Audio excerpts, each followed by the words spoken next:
Hello friends, welcome back to my channel blogs. ನಿಮಗೆಲ್ಲ welcome. ಹಾಗೆ ನಾನು ಇಷ್ಟು ದಿವಸ ವಿಡಿಯೋಸ್ನ ಯಾಕೆ ಹಾಕಿರ್ಲಿಲ್ಲ ಅಂತ ನಿಮಗೂ ಕುತೂಹಲ ಇರುತ್ತೆ. ಯಾಕಪ್ಪ ಇವರು ವಿಡಿಯೋ ಹಾಕಿಲ್ಲ ಅಂತ ಅನ್ಕೊಂಡಿರ್ತೀರಾ. ಹಾಗೆ ನನಗೆ ಆರೋಗ್ಯ ಸರಿ ಇರಲಿಲ್ಲ, ಹಾಗಾಗಿ ನಾನು ವಿಡಿಯೋಸ್ನ ಹಾಕಲಿಲ್ಲ. ಆಗಿರ್ಬೋದು ಇವ್ರ ಆರೋಗ್ಯದ ಬಗ್ಗೆ ಏನು ಅಂತ ನಿಮಗೂ ತಿಳ್ಕೊಳ್ಳೋ ಕುತೂಹಲ ಇದೆ ಅಂತ ಅನ್ಕೊಳ್ತೀನಿ. ಆದ್ರೂ ನಾನು ಕುತೂಹಲ ನಿಮ್ಗಿರೋದ್ರಿಂದ ನಾನು ನಿಮ್ ಜೊತೆ ಶೇರ್ ಮಾಡ್ಕೊಬೇಕು. ಯಾಕೆ ಅಂದ್ರೆ ನಮ್ಮ ಕುಟುಂಬದವರು ನೀವಾಗಿರೋದ್ರಿಂದ ನಿಮ್ ಜೊತೆ ನಾನು ಶೇರ್ ಮಾಡ್ಕೊಳ್ಬೇಕು. ಹಾಗಾಗಿ ನನಗೆ ವಿಡಿಯೋ ಮಾಡಕ್ ಆಗ್ತಾ ಏನೂ ಇಲ್ಲ. ಬಟ್ 1 ತಿಂಗಳಾಯ್ತು, ಈಗ ಸ್ವಲ್ಪ ರಿಕವರ್ ಆಗಿದ್ದೀನಿ. ಹಾಗಾಗಿ ಏನಾಗಿತ್ತು ಅಂತ ಹೇಳಕ್ಕೆ ಇಷ್ಟಪಡ್ತೀನಿ. ನಾನು ಲಾಸ್ಟ್ ಬ್ಲಾಗ್ ಬಂದು ನಿಮ್ಗೆ ಹಾಸನ್ಗೆ ಹೋಗಿದ್ದು, ನನ್ನ ಮಗನಿಗೆ ಕರ್ನಾಟಕ ಕೊಡಿಸ್ಬೇಕು ಅಂತ ಹೋಗಿದ್ದೆ. ಆ ಬ್ಲಾಗ್ ಮಾಡಿದ್ದೆ. ಅದಾದ್ಮೇಲೆ ನಾನು ಅಲ್ಲಿಂದ ಹಾಸನಿಂದ ಬಂದರೆ ಸ್ವಲ್ಪ ಹೊಟ್ಟೆ ನೋವು ಜಾಸ್ತಿ ಆಯ್ತಾ ಹೋಯ್ತು. ಆದ್ಮೇಲೆ ಸ್ವಲ್ಪ ಈ ತರ ಗರ್ಭಕೋಶ ಪ್ರಾಬ್ಲಮ್ ಇದೆ ಅಂತ ಡಾಕ್ಟರ್ ಹೇಳಿದ್ರು. ಹಾಗಾಗಿ ನಾನು ಅಲ್ಲೇನೆ ಸ್ವಲ್ಪ ದಿನಗಳನ್ನ ಕಳೆಬೇಕಾಯ್ತು. ಏನು ಯಾಕಾಯ್ತು, ಇಲ್ಲ ಆಪರೇಷನ್ ಮಾಡಿಸ್ಬೇಕಾ ಅಂತ ಚೆಕಪ್ಗಳಿಗೆನೆ ನನಗೆ ತುಂಬಾ ಖರ್ಚುಗಳೆಲ್ಲ ಬಂತು. ಬಟ್ ಅದ್ರ ಜೊತೆಗೆ ಈ ತರ ಸ್ಕ್ಯಾನ್ ಎಲ್ಲ ಮಾಡಿಸಿದ್ಮೇಲೆ ನನಗೆ ಗೊತ್ತಾಯ್ತು ಗರ್ಭಕೋಶ ಪ್ರಾಬ್ಲಮ್ ಇದೆ, ಆಪರೇಷನ್ ಮಾಡಿಸ್ಕೊಳ್ಳೇಬೇಕು ಅಂತ ಹೀಗೆ ಹೇಳಿದ್ರು. ಅದಾದ್ಮೇಲೆ ನನಗೂ ಸ್ವಲ್ಪ ಮೈಂಡ್ ಅಪ್ಸೆಟ್ ಆದಂಗಾಯ್ತು, ಬೇಜಾರಾಯ್ತು. ಮತ್ತೆ ಅಮೌಂಟ್ ಇದೆಲ್ಲ ಪ್ರಾಬ್ಲಮ್ ಇರುತ್ತೆ, ಒಂದೇ ಸಲ ಮಾಡ್ಬೇಕು. ಅವರು ನನಗೂ ಸ್ವಲ್ಪ ಏನು ಮಾಡೋದಕ್ಕೆ ತಲೆ ಓಡ್ಲಿಲ್ಲ, ಬೇಜಾರಾಯ್ತು. ಸ್ವಲ್ಪ ದಿವಸ ವಿಡಿಯೋಸ್ನ ಹಾಗೆ ಬ್ಯಾಕ್ ಮಾಡ್ಕೊಂಡು ಬಂದೆ. ಮತ್ತೆ ಹೀಗೆಲ್ಲ ನಾನು ಆಪರೇಷನ್ ಎಲ್ಲ ದುಡ್ಡೆಲ್ಲ ರೆಡಿ ಮಾಡ್ಕೊಂಡು ಜೋಡಿಸ್ಕೊಂಡು ಏನೋ ಸ್ವಲ್ಪ ಇದ್ದಿದ್ದ ಒಡವೆಗಳನ್ನ ಏನೋ ಇಟ್ಬಿಟ್ಟು ನಾನು ದುಡ್ಡೆಲ್ಲ ಅರೇಂಜ್ ಮಾಡ್ಕೊಂಡು ನಾನು ಸ್ವಲ್ಪ ಹಾಸ್ಪಿಟಲ್ಗೆ ಹೋಗಿ ಈಗ ಆಪರೇಷನ್ ಮಾಡಿಸ್ಕೊಂಡೆ. ನಾನು ಆಪರೇಷನ್ ಮಾಡಿಸ್ಕೊಂಡಿದ್ದು ಬಂದು ಹಾಸನಲ್ಲೇ ಮಾಡಿಸ್ಕೊಂಡೆ. ಹಾಸನಲ್ಲಿ ಮಣಿ ಹಾಸ್ಪಿಟಲ್ ಅಂತ ಇದೆ. ಮಣಿ ಹಾಸ್ಪಿಟಲ್ ಅಲ್ಲಿ ಮಾಡಿಸ್ಕೊಂಡೆ. ಅಲ್ಲಿ ಎಲ್ಲಾ ತರನ ಸ್ಪೆಷಾಲಿಟೀಸ್ ಇದೆ. ಹಾಗಾಗಿ ನಾನು ಅದು ಮಲ್ಟಿ ಸ್ಪೆಷಾಲಿಟಿ ಹಾಸ್ಪಿಟಲ್, ಹಾಗಾಗಿ ನಾನು ಅಲ್ಲೇನೆ ಮಾಡಿಸ್ಕೊಂಡೆ. ನೀವು ಕೂಡ ಅಲ್ಲೂ ಕೂಡ ಮಾಡಿಸ್ಕೋಬಹುದು. ಯಾರೇ ಹಾಸನ ಸುತ್ತಮುತ್ತ ಇದ್ರು ನೀವು ಒಂದ್ಸಲ ಕಾಂಟ್ಯಾಕ್ಟ್ ಆಗ್ಬೋದು ಅಂತ ಹೇಳಕ್ಕೆ ಹೇಳ್ತೀನಿ. ಆಸ್ಪತ್ರೆ ಬಗ್ಗೆ ಹೇಳ್ಬೇಕು ಅಂದ್ರೆ ಒಮ್ಮೆಮಣಿ ಅಂತ, ಅವ್ರ ಮಕ್ಕಳಾಗ್ದಿಲ್ದವರು ತುಂಬಾ ಪ್ರಾಬ್ಲಮ್ ಇರೋರೆಲ್ಲ ತುಂಬಾ ಬೆಂಗಳೂರಿಗೆಲ್ಲ ಹೋಗಿ ತೋರಿಸ್ಕೊಳ್ತಾರಲ್ವಾ, ಅವರು ಇವ್ರನ್ನೇನೆ ಕಾಂಟ್ಯಾಕ್ಟ್ ಮಾಡಿದ್ರೆ ನಮ್ಗೆ ಚೆನ್ನಾಗಿ ಎಲ್ಲ ಮಕ್ಕಳಾಗೋದಿಕ್ಕೇನು ಅವರು ಗರ್ಭಕೋಶದನು ನೋಡ್ತಾರೆ, ಮಕ್ಕಳಾಗೋ ರೀತಿನೂ ಕೂಡ ನೋಡ್ತಾರೆ. ನೀವು ಕೂಡ ಈ ವಿಡಿಯೋದಿಂದ ನಿಮ್ಗೂ ಒಂದು ಹೆಲ್ಪ್ ಆದಂಗ ಆಗುತ್ತೆ. ನೀವು ಕೂಡ ಯಾರು ಚಿಕ್ಕ ವಯಸ್ಸಲ್ಲಿ ಇದು ಮಕ್ಕಳು ಯಾರಿಗಾಗಿಲ್ಲ, ತುಂಬಾ ದಿವಸ 2 10 ವರ್ಷ 5 ವರ್ಷ ಆದವರೆಲ್ಲ ತುಂಬಾ ಇದ್ದಾರೆ, ಮಕ್ಕಳಿಗೋಸ್ಕರ ಹಂಬಲಿಸ್ತಿರೋರು ಇರ್ತಾರೆ, ಅಂತವ್ರಿಗೂ ಕೂಡ ಯೂಸ್ ಆಗುತ್ತೆ. ನೀವು ಕೂಡ ಅಲ್ಲಿ ಹೋಗಿ ತೋರಿಸಿ. ನೀವು ಬೆಂಗಳೂರಿಗೆ ಹೋಗ್ಬೇಕು ಅಂತ ಏನಿಲ್ಲ, ಈಗ ಹಾಸನಲ್ಲೂ ಅದ್ರ ಸ್ಪೆಷಲಿಸ್ಟ್ ಡಾಕ್ಟರ್ಗಳೆಲ್ಲ ತರನು ಇದ್ದಾರೆ. ಹಾಗಾಗಿ ಅದು ಅಲ್ದಲೇನೆ ಆ ಹಾಸ್ಪಿಟಲ್ಗೆ ಹೋದ್ರೆ ಮಕ್ಕಳು ಡಾಕ್ಟ್ರು, ಪ್ರತಿ ಒಂದು ಫಿಸಿಷಿಯನ್ ಡಾಕ್ಟ್ರು ಎಲ್ಲ ತರನು ಇದ್ದಾರೆ.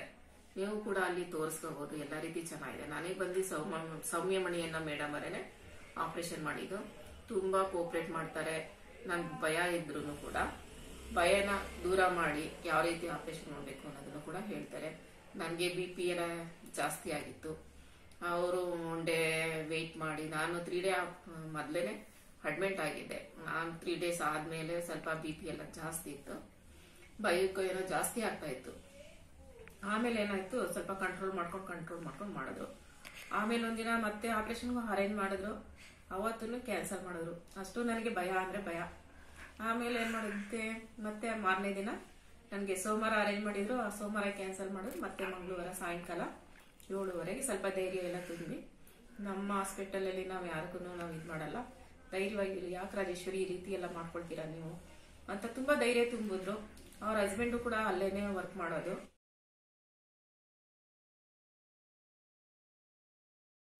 ಅವ್ರ ನೇಮ್ ಬಂದು ಯತೀಶ್ ಕುಮಾರ್ ಅಂತ ಡಾಕ್ಟ್ರು. ಅವರು ಅನಂತಲೇಶಿಯಾ ಇಂಜೆಕ್ಷನ್ನ ಕೊಡ್ತಾರೆ ಆಪರೇಷನ್ ಟೈಮಲ್ಲಿ. ಆಮೇಲೆ ಏನೇ ಎಮರ್ಜೆನ್ಸಿ ಇದ್ರೂ ಅವರೇ ಅಟೆಂಡ್ ಮಾಡ್ತಾರೆ. ಎಮರ್ಜೆನ್ಸಿ ಕೇಸ್ಗಳನ್ನೆಲ್ಲ ನೋಡೋದು ಅವ್ರದ್ದೇ ಇದು. ಹಾಗೆ ಬಂದು ಅವರು ತುಂಬ ಚೆನ್ನಾಗಿ ಟ್ರೀಟ್ ಮಾಡ್ತಾರೆ. ಮತ್ತು ಎದುರ್ಕೊಳ್ಳೋರ್ಗೂ ಕೂಡ ಧೈರ್ಯ ಎಲ್ಲ ತುಂಬ ಚೆನ್ನಾಗಿ ತುಂಬ್ತಾರೆ. ಅವರು ಕೂಡ ನನಗೆ ತುಂಬ ಇಷ್ಟ ಆಯಿತು. ನಾನು ಎದುರ್ಕೊಳ್ಬೇಕಾದ್ರೆ ಅವರೇ ನನಗೆ ತುಂಬ ಧೈರ್ಯ ತುಂಬಿದ್ದು ಅಂತ ಹೇಳೋಕ್ಕೆ ಇಷ್ಟಪಡ್ತೀನಿ. ಇವತ್ತು ಆಪ್ರೇಷನ್ ಮಾಡಿಸ್ಕೊಂಡಿದ್ದೀನಿ ಅಂದರೆ ಅವ್ರು ಇರೋದಕ್ಕೇ ನಾನು ಆಪ್ರೇಷನ್ ಮಾಡಿಸ್ಕೊಂಡಿರೋದು. ಅಷ್ಟು ಧೈರ್ಯನ ನನಗೆ ತುಂಬಿದ್ರು. ನಂಗೆ ಭಾಳ ಇಷ್ಟ ಆಯಿತು ಯತೀಶ್ ಕುಮಾರ್ ಅವರು. ಹಾಗೆಯೇ ಬಂದು ಹಾಸ್ಪಿಟ್ಲ್ ಬಗ್ಗೆ ಹೇಳಬೇಕು ಅಂದರೆ ತುಂಬ ಚೆನ್ನಾಗಿ ಟ್ರೀಟ್ ಮಾಡ್ತಾರೆ.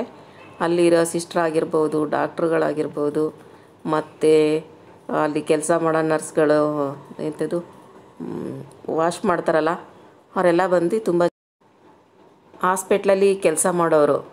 ಅವರು ಅಷ್ಟೇ, ಅವರು ಎಷ್ಟೇ ಇದ್ದಿದ್ರೂ ಕೈ ಇಟ್ಕೊಳ್ಳೋದಾಗಲಿ, ನಮ್ಮ ಬಗ್ಗೆ ಧೈರ್ಯ ತುಂಬೋದಾಗಲಿ, ಹೆದರ್ಕೊಂಬೇಡಿ ಅಂತ ಹೇಳೋದಾಗಲಿ, ಅವರು ಕೂಡ ಒಂದು ನಮ್ಮ ರೂಮ್ಗಳನ್ನೆಲ್ಲ ತುಂಬ ಕ್ಲೀನಾಗಿ ಇಟ್ಕೊಡ್ತಾಯಿದ್ರು.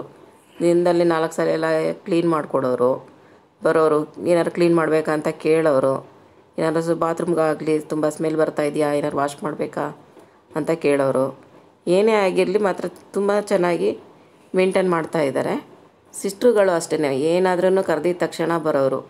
ನಾವು ಬರ್ತೀನಿ ಇರೋ 5 ನಿಮಿಷ ಇರೋ ಆ ಥರ ಎಲ್ಲ ಏನಿಲ್ಲ. ಅವ್ರ ಡ್ಯೂಟಿ ಈ ಟೈಮಿಗೆ ಮುಗಿಯುತ್ತೆ ಅಂತಂದರೆ, ಒಂದು ಡ್ರಿಪ್ಸ್ ಹಾಕಿದ್ರೆ ಈ ಟೈಮಿಗೆ ಮುಗಿಯುತ್ತೆ ಅಂದರೆ ಆ ಟೈಮಿಗೆ ಬಂದು ಅವ್ರು ಅಟೆಂಡ್ ಮಾಡ್ತಾಯಿದ್ರು. ಹಾಗೆ ನಾವು ಮಲಗಿದ್ರು ಸರಿ, ನಮ್ಮ ಬಂದು ಅವ್ರದ್ದು ಏನಿದೆ ಕೆಲಸ, ಡ್ರಿಪ್ಸ್ ಹಾಕೋದಾಗಲಿ ಏನೇ ಇರಲಿ ಹಾಕೋರು ಅದೇ ಟೈಮಿಗೆ ಬಂದು ಮುಗಿದ ತಕ್ಷಣ ನಾವು ಕರೆಯೋಕ್ಕೆ ಹೋಗಬೇಕು ಅನ್ನೋದೇನಿರಲಿಲ್ಲ. ಅವರೇ ಆ ಟೈಮಿಗೆ ಬಂದು ಅಟೆಂಡ್ ಮಾಡಿಬಿಟ್ಟು ಅದನ್ನೆಲ್ಲ ತೆಗ್ದು ಇದು ಮಾಡಿ ಹೋಗೋರು. ಚೆನ್ನಾಗಿ ಎಲ್ಲರೂ ಅಷ್ಟೇ, ಎಲ್ಲರ ಜೊತೆನೂ ಖುಷಿಯಿಂದ ಮಾತಾಡಿಕೊಂಡು ಎದ್ದಾಳೋ ಕೂರೋ ಅನ್ನೋ ಥರ ಒಂಥರ ಬೇರೆ ಕಡೆ ರಫ್ ಆ್ಯಂಡ್ ಟಫ್ ಮಾತಾಡ್ತಾರೆ ಸಿಸ್ಟ್ರುಗಳು. ಆ ಥರ ಏನಿಲ್ಲ, ಅವರೂ ಅಷ್ಟೇ ತುಂಬ ಚೆನ್ನಾಗಿ ಕೋಪ್ರೇಟ್ ಮಾಡೋರು. ನಮಗೂ ಖುಷಿ ಆಗಬೇಕು ಆ ಥರ ಸಿಸ್ಟ್ರು, ಡಾಕ್ಟ್ರುಗಳು ಎಲ್ಲರೂ ಕೂಡ ನಮ್ಮನ್ನ ಚೆನ್ನಾಗಿ ನೋಡಿಕೊಂಡ್ರು ಅಂತ ಹೇಳ್ತೀನಿ. ಹಾಗೆ ನಾನು ಹಾಸ್ಪಿಟ್ಲಲ್ಲಿ ಇದ್ದಾಗ ನನ್ನ ಮಗ ಕೆಲವೊಂದು ಫೋಟೋಸ್ಗಳನ್ನ ಕ್ಲಿಕ್ ಮಾಡ್ಕೊಂಡಿದ್ದ. ಆದ್ರೂ ನಿಮ್ಮ ಜೊತೆ ಶೇರ್ ಮಾಡ್ಕೊಳ್ತೀನಿ. ಕೆಲವೊಂದು ಫೋಟೋಸ್ಗಳಿದ್ದಾವೆ, ವಿಡಿಯೋ ಮಾಡ್ಕೊಂಡಿದ್ದೆ, ಅದು ಕೂಡ ಮಿಸ್ ಆಗಿದೆ. ಹಂಗಾಗಿ ಫೋಟೋಸ್ಗಳಿದೆ, ಫೋಟೋಸ್ ಹಾಕ್ತೀನಿ, ಅದು ನೋಡಿ ಕ್ಲಿಪ್ಪಿಂಗ್ಸ್ ಅಂತ ಹೇಳ್ತೀನಿ.